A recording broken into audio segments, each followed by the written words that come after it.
Ways does your media product use, develop or challenge forms and conventions of real media products? The colour scheme. The colour scheme has been made to fit in with the genre of the music. For example, indie genres tend to use more dark, simple colours with the target audience to solely focus on the artist and their lyrics themselves rather than just the artwork. For my album, I've used dark purples and blues with little texture. I've done this so it fits in with the stereotypical design, as it's what the target audience will be looking for. Performance footage. The music video has little element of performance footage, but just enough. The video tends more to tell a story than create performance for the viewer. However, I have done shots of the artist directly singing at the camera with a light background so you're able to focus on the artists themselves. I've added in these parts to create effects and obviously to promote the artist. Props. We didn't really use many purposeful props within our video. It's mostly involved around naturalistic props such as what was included in the scene at the time. Indie music videos tend to just use the set without adding in extra things to create performance. This is what I did. Modern representation of relationships. The music video is mainly based around relationships and the basis of them, so within the music video I've tried to project this and show how they can change by just basing it on two people.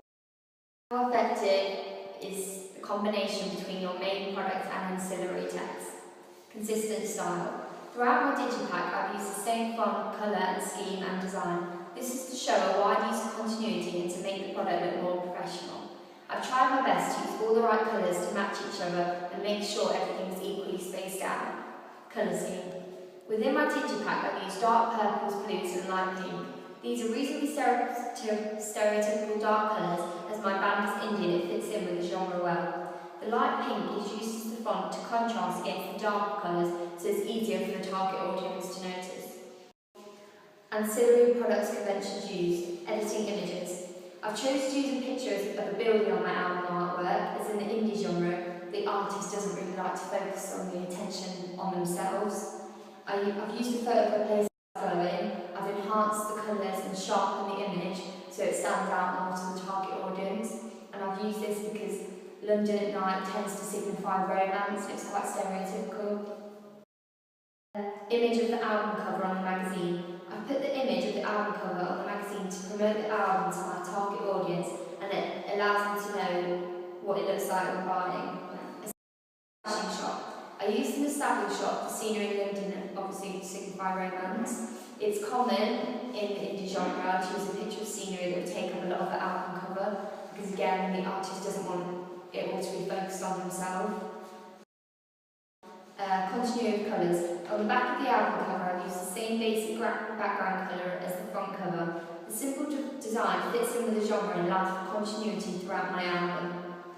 Video developed conventions. Special effects. I chose not to use any special effects in my video. This is as it doesn't fit in with the genre and relates more to pop. Whilst wanting the audience to focus more on the lyrics rather than any kind of unnaturalistic features, these wouldn't be necessary. The only transitions included in the video where the shots have been set to fade out to show change. So at the beginning it cuts from bits to bits, and I put in blackout phase to show this, the change of the shot as well. Routine. Within the video it's mainly based on the story, so no set dance routines were included because that's more involved in the pop genre. There was set shots of the artist singing straight to the camera, which I've included because again it just allows you to focus on the artist and the lyrics rather than all the dancing that's going on around it, which fits in with the genre. Challenge conventions, no footage. I chose not to use any performance-based footage of the artists themselves conducting a routine with other people or by themselves. This is I wanted to tell more a story by focusing the video on the artist, and it distracts the attention away from the meaning of the song. No fun-based footage. The video is quite stereotypical of the indie genre and is therefore mainly based on love rather than a fun video.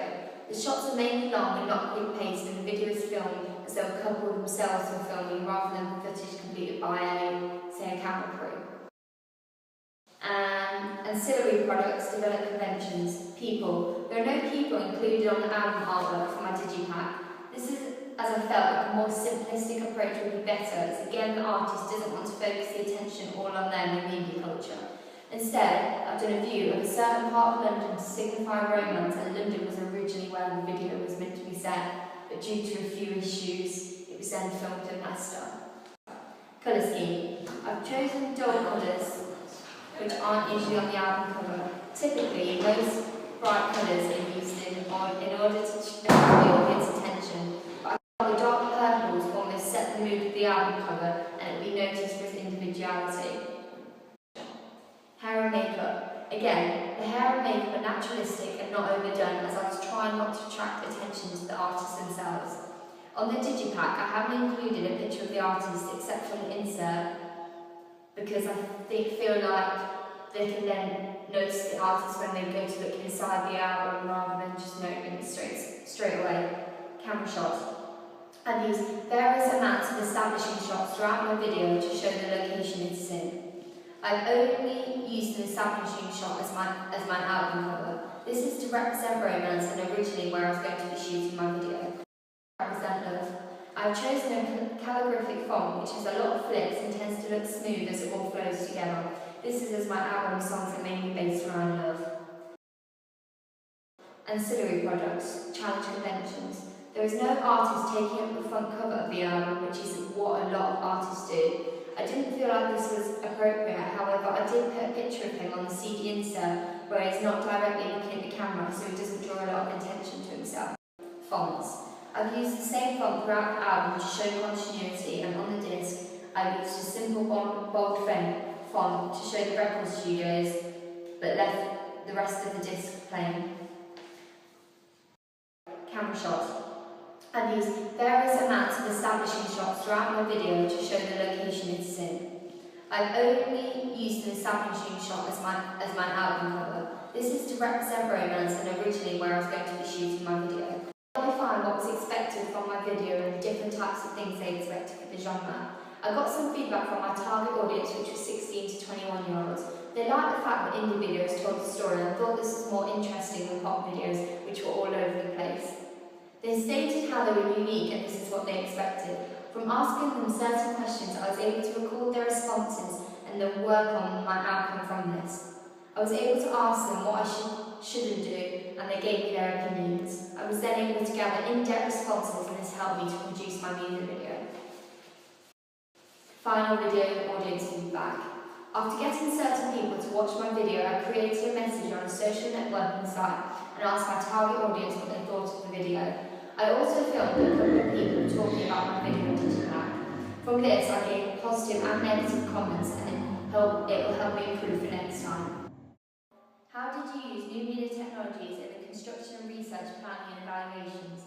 Photoshop. Photoshop was a massive help within this project. When creating my digipack, it provided me with all the tools I needed for me to make it look professional and realistic. From using the internet, I was able to research each thing and then put together my digipack, including editing it when things needed improving. And then when I got my feedback from it, I then went back and improved it even more. iMovie. I used iMovie to do my video analysis, which enabled me to do a voiceover whilst playing the video. I also used it to create my video, and when putting in the performance footage, it was a lot easier because I was able to crop things, edit them, so the dubbing was completely in sync with the lips and the music, and I was able to put things in time, which was a really big help. YouTube. I used YouTube to upload my video and audience research. I then embedded it into my blog from there. Font. I took my font from Photoshop and it was picked by my idea of the indie genre, so I did all to fit in. Video camera. I had to use a digital camera for my video, which meant learning how to use the different angles and buttons. Blogger. Blogger was used for certain uploads during my music video project and allowed me to upload each step of my progress, including my research and planning for the creation of my music video.